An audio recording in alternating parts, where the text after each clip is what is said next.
أعوذ بالله من الشيطان الرجيم. بسم الله الرحمن الرحيم. الحمد لله رب العالمين وبه نستعين على أمور الدنيا والدين، والصلاة والسلام على أشرف الأنبياء والمرسلين سيدنا محمد وعلى آله وصحبه أجمعين. رب اشرح لي صدري ويسر لي أمري واحلل عقدة من لساني يفقه قولي. رب أعوذ بك من همزات الشياطين وأعوذ بك رب أن يحضرون. ربي إني أعوذ بك من شرور نفسي ومن سيئات أعمالي. إلهي أنت مقصودي ورضاك مطلوبي، أعطنا محبتك ومعرفتك.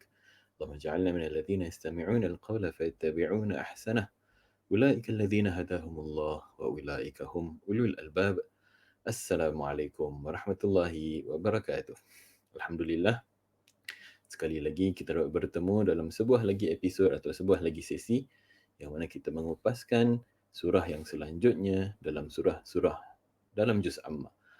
Pada kesempatan yang lalu kita telah menghabiskan kupasan tentang surah Ad-Duha yang mana padanya kita sebutkan atau kita kongsikan bahawa terdapat peringatan daripada Allah Subhanahu Wa Taala untuk Rasulullah sallallahu alaihi wasallam tentang nikmat-nikmat yang baginda telah kecapi dan bagaimana seharusnya baginda sallallahu alaihi wasallam dan juga kita sebagai umat baginda sallallahu alaihi wasallam kita uh, berlaku ataupun kita menyantuni orang lain yang mungkin serba kekurangan kerana kita mungkin berkelebihan dalam sesuatu perkara, dan cara untuk kita menyantuni orang lain adalah dengan penuh kasih sayang kerana mungkin dulu kita pernah susah, dan lebih-lebih lagi orang yang pernah susah seharusnya lebih-lebih lagi bersyukur dan lebih-lebih lagi memahami dan mempunyai sifat rahmah kerana kita juga satu hari pernah merasa yang demikian.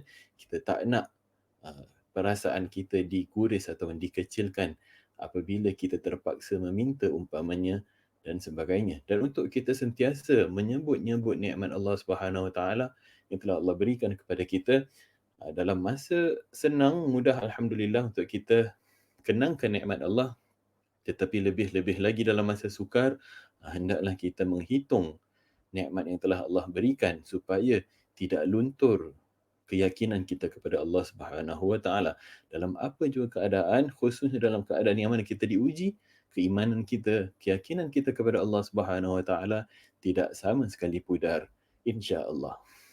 Insya-Allah kita akan kupaskan dalam minggu ini dan minggu-minggu yang akan datang tentang surah seterusnya, iaitu surah Al-Lail.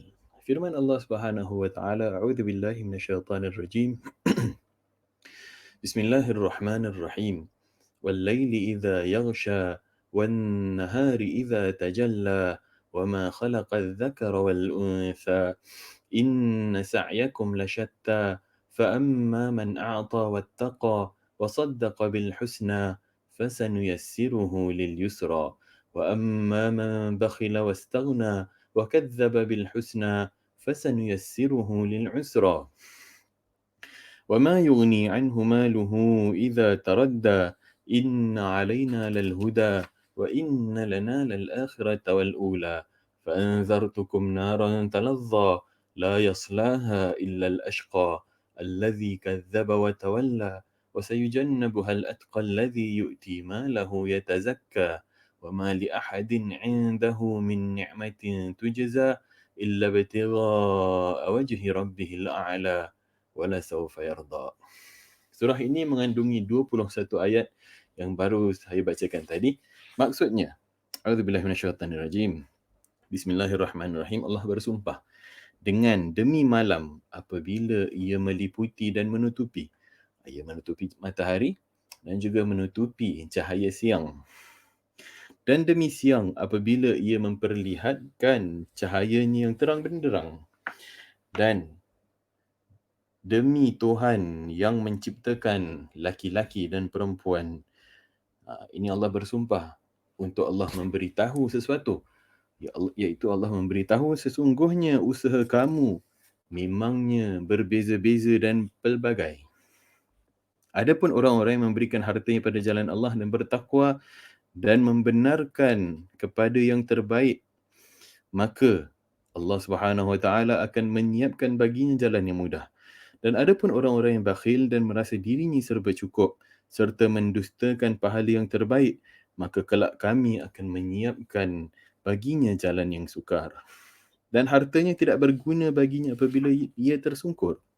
Yang sesungguhnya kewajipan ke atas kami adalah untuk memberi petunjuk. Dan sesungguhnya kepunyaan kamilah akhirat itu dan juga dunia. Maka aku peringatkan kamu dengan neraka yang menyala-nyala.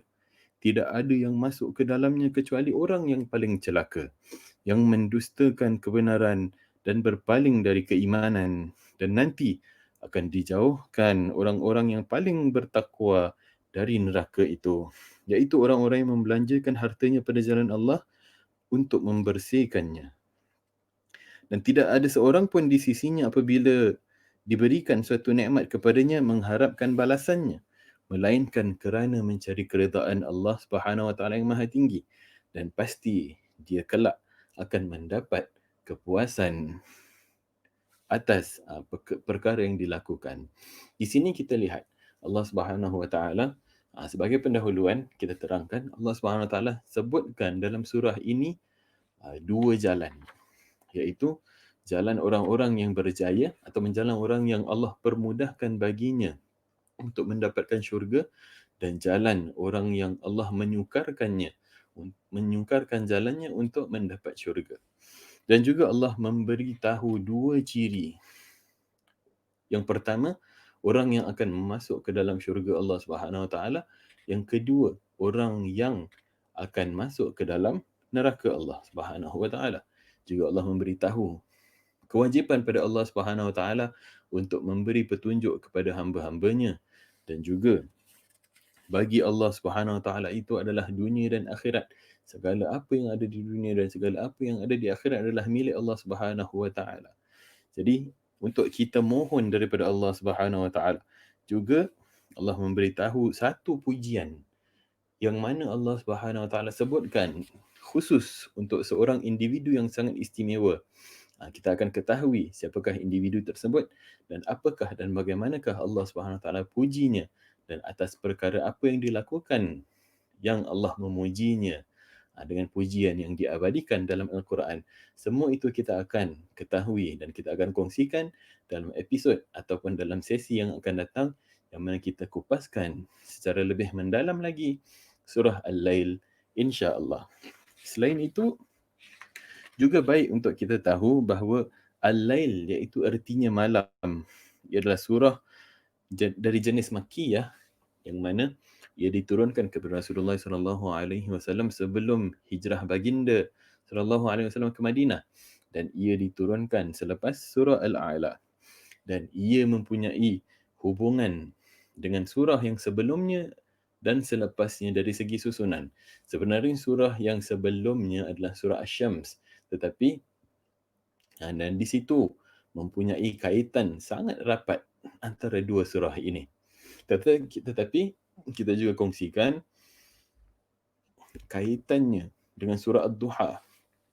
Ia mempunyai sedikit persamaan dengan surah Ad-Duha, yang mana pada permulaan dua ayatnya mempunyai persamaan. Kalau kita ingat, dalam surah Ad-Duha, Allah SWT menyebutkan wad-duha wal-laili idza saja ma wadda'aka rabbuka wa ma qala. Tetapi dua ayat yang pertama datang dalam bentuk sumpahan. Tetapi di sini Allah SWT memulakan sumpahan dengan malam, dan juga Allah SWT mengiringi ataupun menyusuli sumpahan tentang malam itu dengan sumpahan kepada waktu siang. Tetapi kita lihat dua persamaan ni adalah dalam surah Ad-Duha menyebutkan bahagian malam yang lebih terperinci, lebih spesifik, iaitu malam apabila ia telah sepi dan tenang. Dan juga pada waktu siang, di sini adalah apabila terang benderang, tetapi dalam surah Ad-Duha hanya menyebutkan waktu permulaan siang. Dan kita kupaskan apakah kepentingan ataupun significance tentang menyebutkan siang dan malam. Adalah pada waktu siang itu adalah waktu yang mana manusia sibuk keluar bekerja, mencari berusaha dan sebagainya. Dan juga malam itu adalah waktu yang mana manusia itu tidur, berehat dan sebagainya. Dan juga kita lihat, maksudnya Allah nak beritahu dalam apa jua keadaan, aku tahu sebenarnya dan aku yang menciptakan ini, aku tahu apa yang kau kerjakan pada waktu siang dan aku tahu apa yang kau kerjakan pada waktu malam dan aku tahu peraturan hidupmu dan apa yang kau lalui. Jadi untuk Allah beritahu kepada kita bahawa apa yang kita alami sehari-harian dalam pengalaman kehidupan kita, Allah tahu sebenarnya memang Allah yang mencipta. Jadi untuk Allah memberi ingat kepada kita bahawa ada Tuhan. Dan Tuhan inilah yang menciptakan malam dan siang, dan pada waktu malam itu kamu berehat dan waktu malam itu adalah waktu yang gelap, yang mana ia telah menutup dan meliputi cahaya siang, dan pada waktu siang itu adalah waktu yang terang benderang, dan dengan cahayanya dan dengan keterangan yang ada pada waktu siang, ia memperbolehkan kamu untuk bekerja dan mencari keredaan Tuhanmu dan berusaha untuk menyara kehidupanmu. Bukan sahaja untuk manusia, tetapi untuk rata-rata kebanyakan makhluk Allah Subhanahu Wa Taala, termasuk haiwan-haiwan juga.